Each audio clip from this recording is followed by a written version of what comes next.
The soothing warmth enveloped me, a blissful counterpoint to the persistent chill that seemed to cling to the city's concrete canyons. As head police chief Marcus Thorne, moments of genuine tranquility were as rare as a quiet Monday morning at the precinct. My days were a relentless barrage of strategic meetings, crisis management, community outreach, and the heavy weight of responsibility for every officer under my command. The constant hum of the city, even when I was off duty, often felt like a low-grade vibration in my bones. So, when the opportunity arose for a truly uninterrupted day off, I seized it with the quiet determination of a man starved for peace. My backyard, a carefully cultivated oasis of green lawn, vibrant flower beds, and the piece de resistance, a bubbling therapeutic jacuzzi, was my sanctuary. This was where I shed the mantle of authority, where the weight of the badge and the demands of the office dissolved into the steam. The sun, a benevolent orb in the clear sky, kissed my skin as I sank deeper into the swirling jets, feeling the tension in my shoulders begin to unravel. The scent of chlorine mingled faintly with the sweet perfume of jasmine from the trellis nearby, creating a sensory bubble of pure relaxation. I closed my eyes, letting the rhythmic gurgle of the water lull me into a state of near meditation. This was not just a luxury. It was a vital recalibration, a necessary escape valve for the immense pressure that came with leading a metropolitan police force. My phone, silenced and tucked away indoors, felt miles away. The thought of a ringing dispatcher, a breaking news alert, or an urgent call from the mayor's office was a distant, almost comical notion. For these precious hours, I was simply Marcus, a man enjoying the simple pleasure of his own backyard. The feeling of the water massaging my back, the gentle warmth permeating my muscles was pure bliss. I had earned this, I thought, a small private indulgence after countless sleepless nights and high-stakes decisions. The world outside my fence seemed to fade into a pleasant blur, its problems momentarily suspended.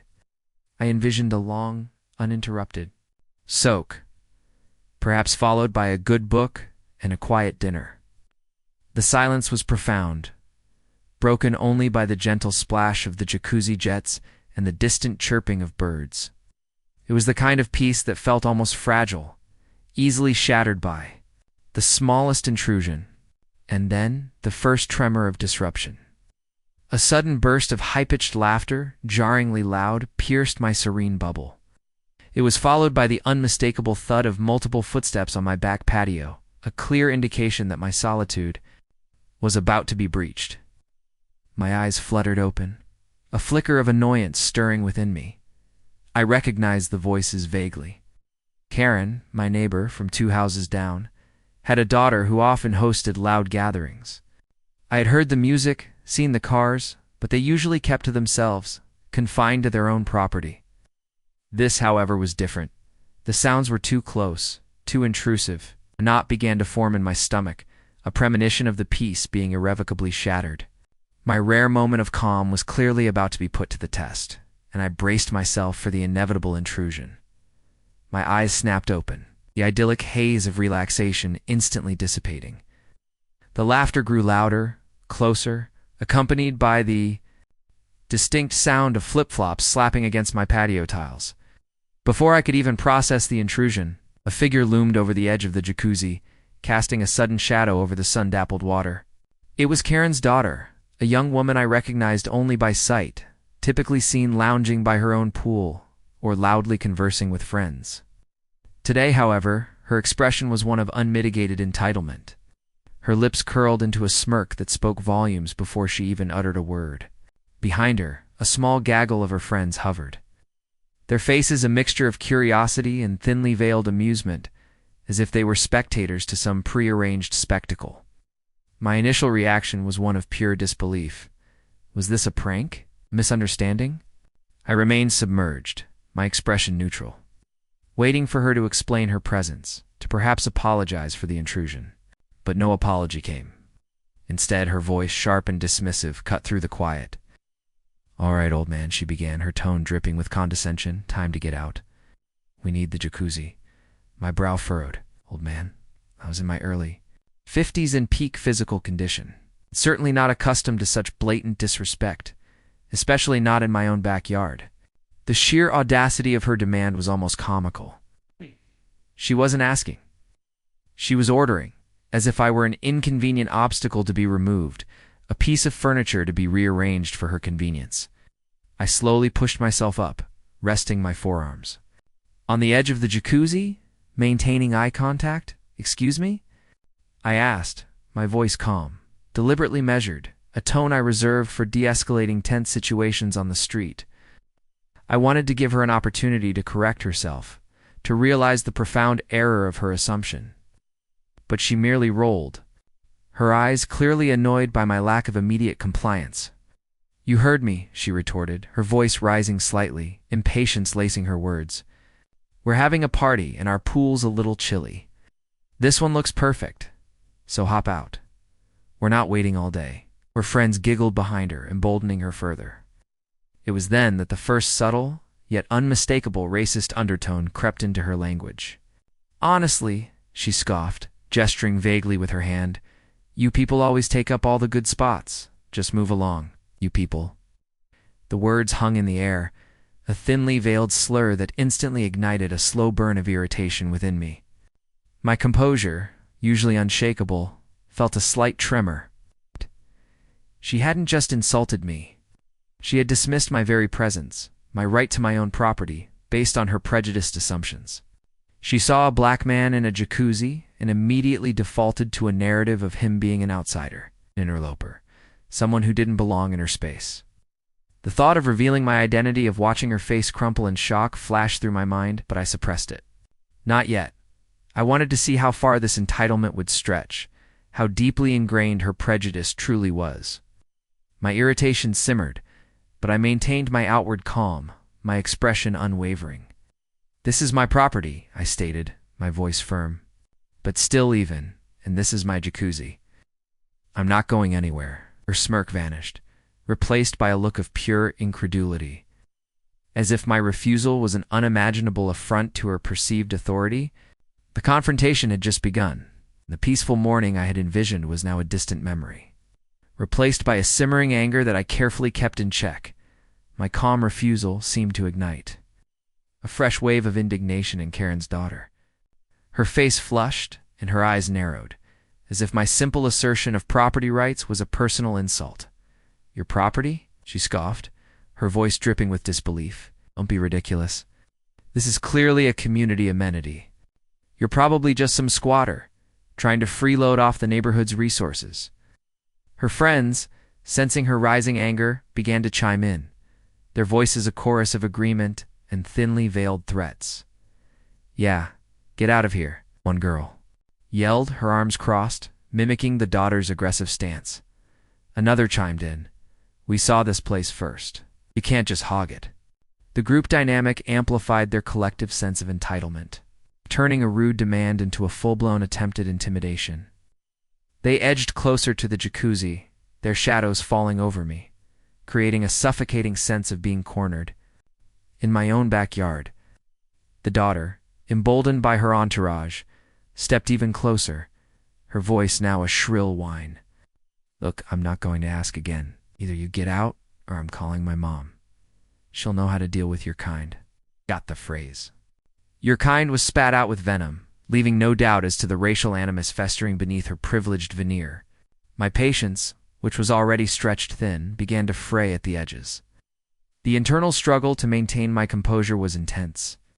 As head police chief, I was trained to remain impassive in the face of provocation, to de-escalate rather than escalate. But this was my home, my sanctuary, and their blatant disrespect was a personal affront. Still, I held my ground, my gaze unwavering. "I've told you," I stated, my voice now carrying a subtle edge of authority that I usually reserved. "For insubordinate officers, this is private property. You are trespassing. I suggest you and your friends leave immediately." The daughter's jaw dropped. My firm tone, devoid of any fear or hesitation, clearly caught her off guard, her face contorted in a mixture of disbelief and pure, unadulterated rage. She pulled out her phone, her fingers flying across the screen. "That's it," she shrieked, her voice cracking with fury. "I'm calling Mom. She'll make you regret this." Within moments, Karen herself burst onto the scene, a whirlwind of righteous indignation. She emerged from the side gate, her face already flushed, her eyes blazing with a maternal fury that was entirely misplaced. She hadn't even bothered to assess the situation to ask a single question. Her daughter's frantic call had clearly painted a distorted picture, and Karen, blindly loyal, had arrived ready for battle. "What is going on here?" Karen demanded, her voice booming across the yard. Her eyes immediately fixated on me, still in the jacuzzi, as if my very presence was an act of aggression. Her daughter immediately launched into a dramatic, exaggerated account, pointing at me, her voice trembling with feigned fear. "Mom, he won't leave. He's refusing to get out of the jacuzzi, and he's being so rude. He won't let us use it for the party." Karen's eyes narrowed, her gaze sweeping over me with contempt. "I knew it," she muttered, then raised her voice, directing her fury at me. "You. What do you think you're doing in my neighbor's jacuzzi? Get out of there right now. This is a private community, and we don't tolerate freeloaders who think they can just waltz in and take what they want."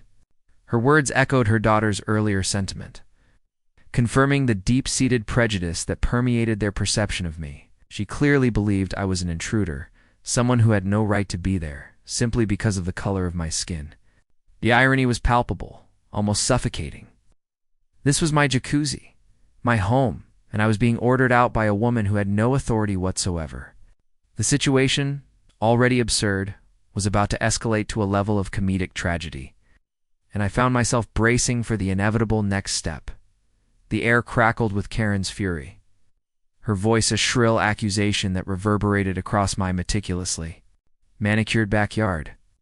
Her daughter, emboldened by her mother's presence, stood beside her, nodding vigorously, adding her own indignant murmurs to the growing cacophony. "You heard me," Karen shrieked, her face contorted in a mask of self-righteous rage. "Get out of that jacuzzi. This is our neighborhood, and we don't put up with people like you causing trouble."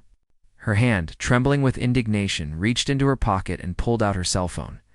My eyes, which had been calmly observing the unfolding drama, widened almost imperceptibly. A slow, knowing smile began to spread across my face. Private amusement that only I could appreciate. This was it. The moment I had anticipated, the ultimate act of misguided authority. Karen, in her blind rage, was actually going to call 911. The irony was exquisite, bitter symphony of her own making. She jabbed at the screen with an angry finger, then brought the phone to her ear, her eyes still fixed on me with a furious glare. "Yes, hello. I need to report an intruder." She practically screamed into the receiver, her voice laced with a frantic urgency that was entirely disproportionate to the situation. "There's a man, a large black man, in my neighbor's jacuzzi. He won't leave. He's refusing to get out. And he's threatening us. He looks very suspicious." My smile widened. Suspicious. The word hung in the air, a thinly veiled attempt to paint me as a threat to justify her irrational fear and prejudice. I remained perfectly still, submerged in the warm water, my expression a picture of serene calm. My composure stood in stark contrast to Karen's escalating panic, her voice rising in pitch as she continued to exaggerate the situation to the dispatcher. I could almost hear the dispatcher's calm, professional voice on the other end, trying to ascertain the actual threat level. Karen, however, was in no mood for rational inquiry.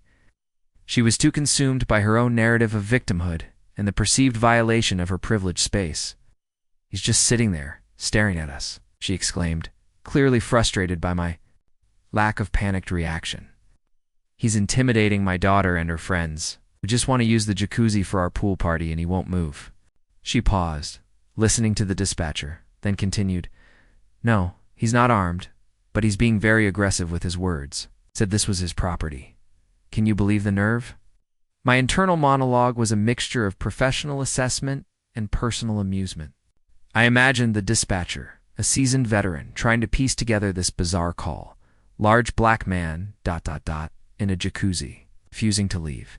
Claims it's his property, not armed, but aggressive with words.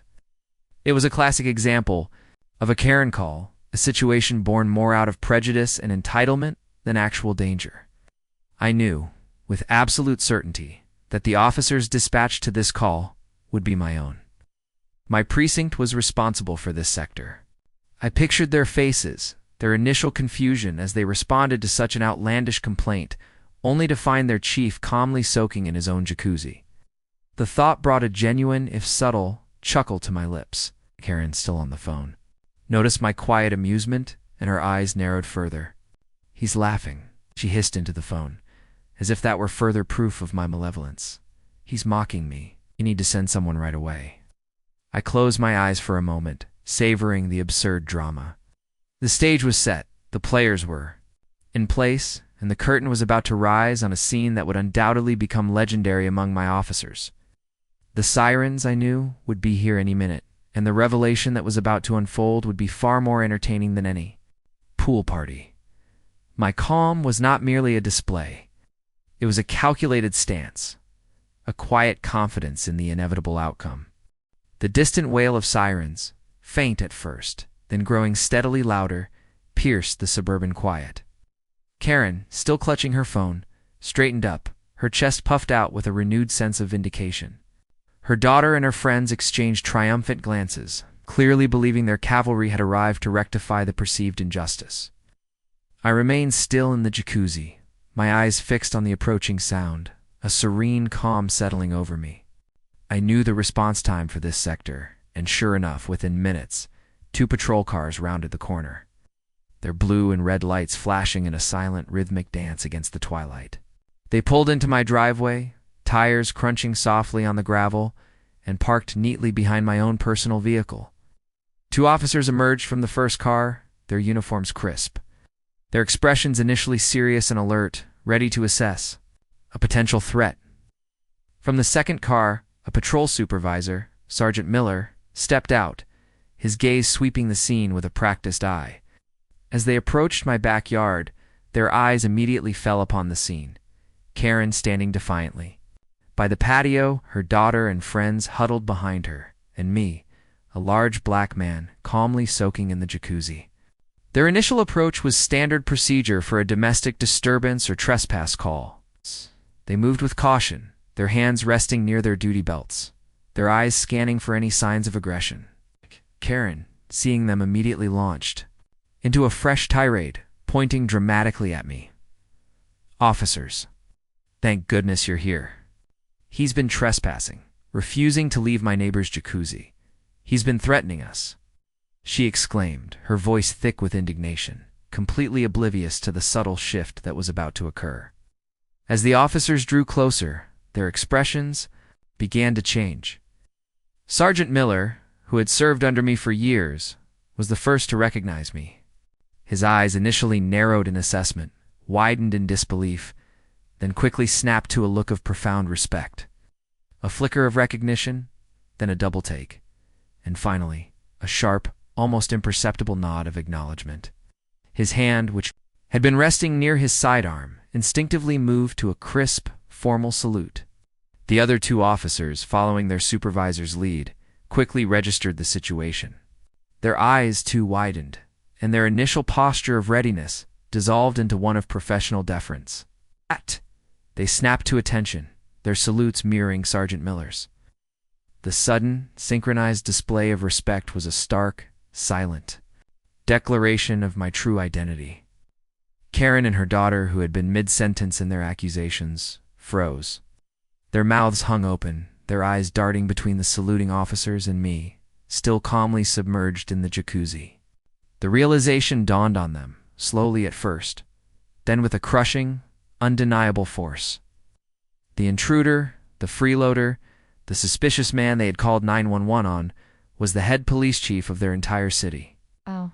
The color drained from Karen's face, leaving it a sickly shade of white.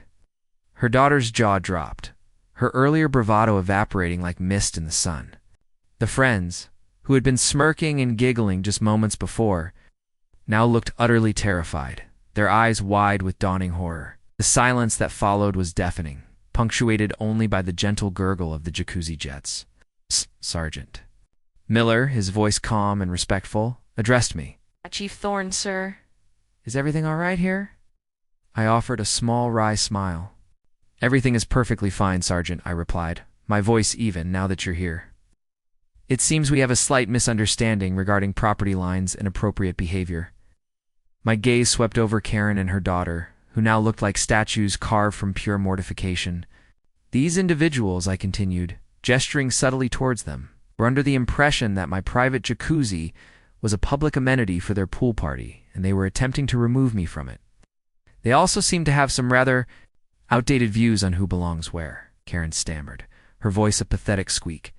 But I didn't know. Her daughter, equally mortified, tried to backtrack. We were just confused, Chief, we thought. Their apologies were a jumbled, incoherent mess. Their earlier arrogance replaced by a desperate, humiliating scramble for an explanation. The full weight of their actions and the identity of their target had finally landed. The consequences were about to unfold. The apologies from Karen and her daughter were a pathetic, stammering jumble of excuses and feigned confusion. Their faces, still pale with shock, reflected the profound humiliation of the moment. Sergeant Miller, maintaining his professional composure, turned to them, his expression firm but devoid of malice. "Ma'am," he began, his voice calm and authoritative, "this is Chief Thorne's private residence. Your daughter and her friends were trespassing and attempting to unlawfully remove him from his own property. Your 911 call was based on a false premise and appears to have been fueled by a misunderstanding of who the chief is. Perhaps a degree of racial bias." The word bias hung in the air, a stark, undeniable truth that settled heavily upon Karen and her daughter. Their eyes darted away, unable to meet the sergeant's steady gaze. The friends, now completely subdued, stood silently, their heads bowed. There was no need for arrests, no need for handcuffs. The public humiliation, the stark revelation of their prejudice and entitlement, was punishment enough. The officers proceeded with a formal report documenting the incident. It's a false 911 call and the nature of the confrontation. Sergeant Miller explained the potential legal ramifications of trespassing and making false reports. His words delivered with a quiet gravity that left no room for doubt. Karen, now completely defeated, could only nod, her earlier fire extinguished. Her daughter, tears welling in her eyes, mumbled a barely audible apology to me, her voice a stark contrast to her earlier demands. I simply nodded, my expression unreadable. I wasn't looking for vengeance, but for understanding, for a lesson to be learned. "I trust this incident serves as a clear lesson," I stated, my voice calm but firm, addressing both Karen and her daughter directly. "Respect for property, respect for individuals, and understanding the consequences of your actions are fundamental. This neighborhood, like our city, operates on the principles of law and order, not on perceived privilege or prejudice. Deserves to feel safe and respected in their own home." My words, delivered without anger or accusation, seemed to sink in. Karen pulled her daughter away, her hand on her arm, a silent command for them to leave. The friends, eager to escape the suffocating atmosphere, quickly followed, their earlier boisterousness replaced by a hurried, almost furtive retreat. They vanished around the side of the house, leaving behind a profound silence that was now truly peaceful. Sergeant Miller and the other officers offered their apologies for the disturbance, though none was needed. I thanked them for their swift and professional response, a testament to the training and dedication of my force. With a final respectful salute, they returned to their patrol cars and quietly drove away, their blue lights disappearing down the street. The quiet of my backyard settled once more, deeper and more profound than before. The sun was beginning to dip below the horizon, casting long golden shadows across the lawn. The air was cool and fresh, carrying the scent of blooming jasmine. I leaned back in the jacuzzi, feeling the jets massage away the last vestiges of tension. The water, still warm and inviting, felt like a balm after the unexpected drama. I closed my eyes, a small contented sigh escaping my lips. The incident, while jarring, had served as a powerful reminder of the importance of my role. Not just as a law enforcement officer, but as a symbol of justice and fairness. It underscored the reality that prejudice and entitlement, left unchecked, can lead to absurd and damaging confrontations.